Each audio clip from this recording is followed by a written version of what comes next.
Bonjour à tous, j'ai le plaisir de vous accueillir aujourd'hui pour un nouvel épisode du Sel de la vie avec Brigitte. Bonjour Brigitte. Bonjour Aurélie. Est-ce que vous pouvez un petit peu vous présenter en quelques mots, s'il vous plaît? Je m'appelle Brigitte, j'ai 78 ans, un grand âge, avec une vie assez mouvementée et longue. Donc, je suis une mère de famille de deux filles qui ont elles-mêmes eu deux enfants chacune. Donc, j'ai quatre petits-enfants. Voilà. Alors Brigitte, dites-nous un petit peu, qu'est-ce qui s'est passé dans votre vie à l'âge de 24 ans? Il y a eu un premier événement. Oui, je me suis mariée à 23 ans. J'ai attendu un enfant pendant 6 mois et à 6 mois, il y a eu une interruption de grossesse due à l'enfant qui n'était plus vivant. D'accord. Alors à l'époque,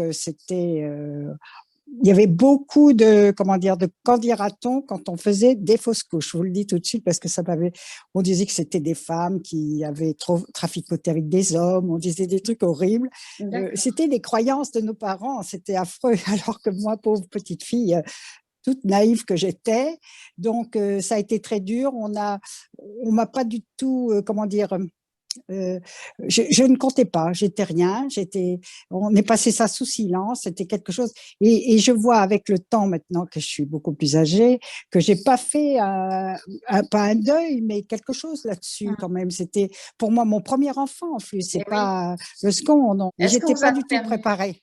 d'accord, est-ce qu'on vous a permis de voir ce bébé? Parce que 6 mois, c'est quand même Ah déjà non, un non, non, bébé. non. Non.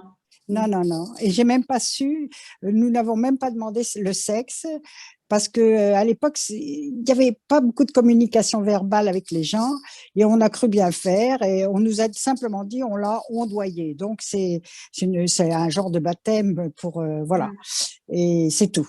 Mais je D'accord. pense que c'est un garçon. Je ne sais pas. Voilà. Est-ce qu'il figure sur le C'est livret de famille? Non, non, pas du tout. Ça Non. se faisait pas. Tout ça, c'était D'accord. ce qu'on fait maintenant. C'est Oui. complètement. Oui, maintenant, on est obligé de le Hmm. déclarer. Et non, non, non, rien du tout. C'était Alors comme vous, ça à l'époque. comment vous avez fait face à ça, à cette épreuve? Parce que c'est votre première enfance et c'est très difficile. Ben, oui, vous savez, à l'époque, comme je répète toujours, on ne disait rien, on ne posait pas de questions sur tout ce qui était intime, tout ça. C'était tabou. Enfin, personne ne répondait, puis même on posait même pas de questions parce qu'on savait pas. Alors peut-être que ça m'a aidé, cette naïveté, ne pas savoir. Je pensais que c'était comme ça. Et puis voilà. Et après, j'ai attendu Charlotte, ma fille Charlotte, et j'ai eu aussi des pépins c'est-à-dire que quand elle est née, il y a eu aussi un problème, c'est qu'elle a mis très longtemps à respirer, donc on ne me l'a pas donnée, on l'a portée tout de suite à l'hôpital et je ne l'ai même pas touchée. Donc cet enfant, à l'époque, maintenant on sait tout ça, mais moi je ne le savais pas, donc je suis restée sans cet enfant que j'attendais après ce problème et elle m'a, depuis toute petite, elle m'a toujours rejetée parce qu'inconsciemment, elle s'est sentie abandonnée. Parce qu'elle est Mhm. restée quand même 6 semaines à l'hôpital sans avoir touché de sortir de l'enfant. C'est quelque chose qu'on ne ferait plus maintenant. Mhm. Jamais, jamais. Mais on ne savait pas. Et ma fille a été assez difficile petite. Et je l'analyse maintenant en pensant elle disait que mon mari, c'était formidable et que moi, je ne devrais pas exister. Alors Enfin, justement, à c'était l'époque, sans ce dialogue, sans toute voilà, cette communication qu'on peut trouver maintenant sur Internet, etc. Comment vous avez fait face à ces épreuves? Alors, j'ai suivi pendant 10 ans avec une femme qui faisait la méthode Schultz, qui est une méthode allemande, je ne sais pas si vous connaissez, c'est un peu de la sophrologie, hein. Mhm. Ça m'a beaucoup aidé et ça m'a beaucoup aidé aussi du connaissance de moi-même parce Mhm. que je parlais pas. Alors, elle m'a fait parler, elle m'a mis en relaxation. Enfin, c'est une technique très bien qu'on fait maintenant. On fait des choses comme ça. C'est pas des psychothérapies, mais ça m'a beaucoup, beaucoup aidé. Voilà. D'accord. Et Donc il y a ça eu aussi. un parcours de vie comme un peu tout le monde, hein, j'ai envie de dire, mais avec des épreuves plus ou moins difficiles, mais voilà, chaotique, Oui, avec voilà. ça. Et en Oui. plus, à une époque où, voilà, c'était tout autre. Le développement Ah personnel oui, n'était oui, oui. pas, Ah oui, voilà, on hein. pouvait, là, on ne savait pas à qui s'adresser. Non, non, tout ça. Puis quand on parlait moi-même de m'occuper des développements personnels, on me prenait pour, tu es dans une secte. Non, même pas du tout, mais ça m'intéressait. Mais Mm, mm. les gens qui étaient autour de moi, personne s'occupait de ça. Non, D'accord. on a tout, même YouTube, c'est formidable Mm, quand on mm, y mm. pense. Et du coup, même événement un petit peu marquant encore dans votre vie? Oui, j'ai contracté un cancer de l'utérus d'un âge assez avancé.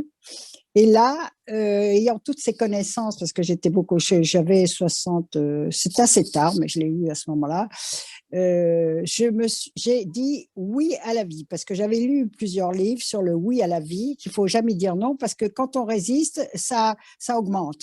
Donc, même si ça vous plaît pas, ça veut pas dire qu'on ça se plaise, mais le oui à la vie, et je vais faire des actions pour. Voilà. Et j'avais ce que j'avais appris m'ont servi à affronter ce cancer avec légèreté, je ne sais pas, mais ça m'a beaucoup aidé. Et je m'en suis sortie avec l'aide d'un magnétiseur qui a été formidable pour enlever la fatigue. Et je le remercie parce qu'il était toujours présent et c'est bien agréable parce que dans ces maladies, on n'arrive jamais à joindre qui que ce soit. C'est Mm. connu. Et voilà. Alors, je dis que ça, oui. Alors, Et avec le recul, parce que c'est vrai qu'on parle de la sagesse de l'âge, voilà. qu'est-ce que vous diriez, qu'est-ce que tous ces événements vous ont appris et finalement, qu'est-ce que vous retenez en fait de ces épreuves et de la façon dont vous les avez traversées? D'abord, il faudrait apprendre à gérer ses émotions, mais très tôt. C'est sûr qu'à l'école, moi je voudrais qu'à l'école, on nous apprenne à vivre. C'est-à-dire que ces émotions, tout le monde en a, on peut les gérer, qu'on faut les connaître, il faut les affronter, il ne faut pas en avoir peur, il faut leur parler. Il y a plein de choses qui décontractent. Apprendre à moins stresser parce que ce stress fait beaucoup de mal à tout le monde et même atteint la maladie après, hein, parce que ce stress qu'on essaye de contenir, qu'on ne sait pas bien faire, tandis que maintenant, avec tout ça, on a une richesse pour s'en sortir, mais seulement, il faudrait vraiment l'apprendre comme qu'on l'ait au fond de soi et qu'on sache. La méconnaissance est terrible. Donc, rendre les Alors gens peut-être autonomes, alors finalement, ça serait de oui, les rendre éduquer, ouais, les éduquer autonome à être sur la autonomes. santé, sur le Mhm, corps. Parce que mhm. les gens ont des voitures, ils savent tout ce qui se passe dans une voiture, mais chez eux, le corps est quand même un instrument extraordinaire, c'est même magique que tout ça marche pendant tant d'années et à peu près équilibré. Pourquoi personne, il y a beaucoup de gens, maintenant beaucoup plus, on ne sait même pas. Enfin, je sais pas. Si on veut affronter la vie, il faut apprendre à être fort, les frustrations, à les prendre. Moi, j'ai pu tenir dans la vie, je vous le dis, parce que j'ai eu une éducation très sévère qui a fait que j'avais pas droit à la parole. Donc, je me suis peut-être un peu, mais ça m'a aidé. Je me dis qu'enfin, j'aurais eu une éducation trop laxiste comme on fait maintenant. On n'affronte pas les problèmes. Donc, l'enfant, il sait pas et puis il devient de plus en plus difficile. Alors que, bon, je sais pas, il faudrait un mélange peut-être des deux. Je sais Donc, pas. si vous aviez, pour conclure, un conseil à donner aux gens, ça serait justement d'être plus persévérant, d'être plus combatif. Ouais, il faut se construire. Il faut se construire. On se construit que dans les obstacles, à la façon dont on prend les obstacles, à rebondir. Il faut toujours rebondir. Il y a toujours une solution. Alors bien sûr, si on est, comment on appelle ça, si on se plaint tout le temps, eh ben on n'avance pas. Tout le monde cherche à se plaindre parce qu'on a l'impression qu'on va trouver quelqu'un qui va vous écouter. Non, ça sert à rien. Bon, qu'est-ce que je fais avec ça?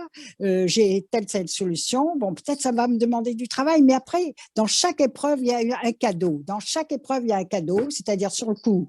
Quand on dit ça, les gens disent ah, bon, c'est pas possible. Et si, parce que ça va vous amener vers tel truc, rencontrer telle personne qui va vous changer. Il y a plein de choses qui font que ça va vous naître à vous-même, parce qu'il y a deux naissances. Il y a la naissance physique et la naissance psychologique, enfin, à soi vraiment. Et et celle-là, il faut la faire. La vie, elle peut être formidable, enfin formidable, au moins ressentir des choses formidables, mais il faut le vouloir. Enfin, c'est le vouloir, c'est pas une question de volonté. Il faut le voir, il faut le comprendre, il faut essayer de vivre. Moi, j'avais beaucoup de mal à vivre parce que j'étais pas très bien en moi. J'ai découvert ça très tard, de prendre le plaisir à des choses. Par exemple, moi, j'allais pas m'acheter un gâteau alors que j'étais très gourmande. Parce que je disais, mon Dieu, toujours parce qu'on est d'éducation, ça se fait pas. Qu'est-ce que tu vas faire, tout ça. Alors qu'en fait, un jour, on se dit, tiens, je me permets d'aller m'acheter un gâteau et de prendre plaisir à le manger. Parce qu'on avait l'impression d'être en faute. On était coupable de tout. C'était fou, ça. Finalement, c'est les petits plaisirs de la vie. Il ne faut pas forcément chercher des Oui, choses immenses. vous savez, la maître mot, c'est la simplicité. Oui. Par la simplicité, on attrape Dieu. Mais c'est très difficile. C'est plus facile d'être compliqué que simple. Mais la simplicité, si on arrive à la faire, moi je pense, c'est le grand âge. On le traverse bien si on est curieux. Il faut jamais s'arrêter d'apprendre, de s'émerveiller, parce que sans ça, il faut pas croire que la retraite, c'est la meilleure façon. On est quand même en dernière étape de sa vie. Bon, maintenant, c'est des retraites très longues, mais beaucoup de gens, si on n'a pas, il faut découvrir, on a tous des talents, il faut les découvrir et faire ces talents. Voilà, ça peut être n'importe quoi. Il faut vibrer. Dès que vous vibrez, vous êtes dans le bon chemin et il faut prendre ce chemin-là. Ça, moi, je dis, la vie, ma boussole, c'est la joie. La joie, mais c'est pas la joie, c'est une joie intérieure, qu'on se sent bien. Ça demande du travail, c'est pas ça, mais comme on aime, eh ben, on le fait, voilà, on est content. Enfin, comme ça. Mais merci beaucoup, voilà. Brigitte. Merci pour vos conseils.